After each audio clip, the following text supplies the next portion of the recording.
Well, welcome back to the Tony Party. Thank you. You've been here before. Yeah, I think I did this This is before. your It looks fourth familiar. nomination, right? Third think as an fourth. actor. Once you had also a directing nomination. No? Am I wrong? Yeah, I did for Jitney, right? But didn't I get one for Skeleton Crew as well? You don't even know your career? I think I got. Didn't I get nominated? I know for Jitney, director. I think Skeleton Crew. No, I don't know. Yeah. I can't keep up with it. I try not to. I'm not gonna let them break my heart. I don't keep up with it too much. Well, how does it feel to be here this time with this beautiful production of Joe Turner's Come and Gone? I had such a great time watching it, and I love watching you do August Wilson. But what specific about this experience feels good being here? Well, I haven't been in an August Wilson play in the last 10 years. I haven't directed one.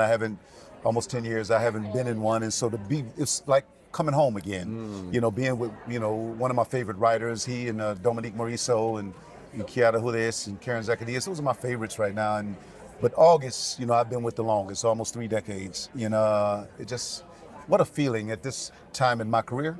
I'm almost 70 years old this year. And now That's crazy. That's not possible. These plum rolls. Look at that. I let my beard grow out. You never see me with a beard.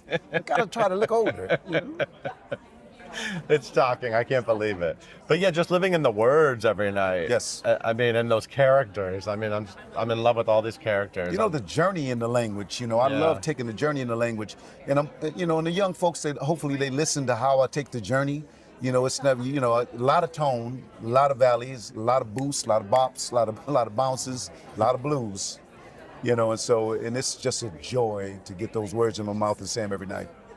Yeah, if you could look back at a younger version of yourself, just, coming up, starting to act, do the thing, what would surprise him about the life you're living right now and the moment you're having right now in your career? What would surprise me is that being Ruben, as what Gregory Hines said, with my Ruben ways, he used to say, I want your Ruben ways. The Ruben ways. You're just being myself. That it was possible that I could be who I am in the world and still succeed, and I didn't have to put on a facade or be something other than who I am. Be honest and truthful, and as my buddy Stephen McKinley Henry said, being righteous.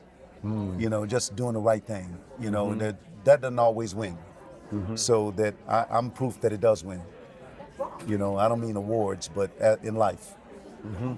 So how do you look at your career now and your next opportunities? And do you just have are you sort of at peace about it? You just sort of let it come, or do you still find yourself sort of aiming for things? And I'm aiming for things. I have goals, but I'm still fighting.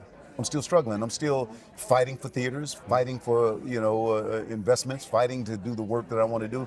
And if it was any easier, I would think it was a setup. Because it's never been easy. It looks easy from the outside of what I've done, what I've accomplished. Has been incredible. When I look back on what I've done, because I never really took the time to look back, about 2-3 years ago, I got a call from the Smithsonian and said they wanted to archive my career. Oh, wow. And I said, I'm being punked, right? They said, no. And then they started talking about what I've done. And it brought tears to my eyes because when you're in the hustle, when you're in the struggle, you're not taking inventory. But I had to take inventory, and I had to start looking at what this career has been, what it has meant to me and what I have meant to it. And I realized, wow, I'm really blessed. I did good. I made my mama proud. I love that. I always love seeing you on stage. It's so good to see you, man. My love pleasure. seeing you at the My Tony pleasure. Awards.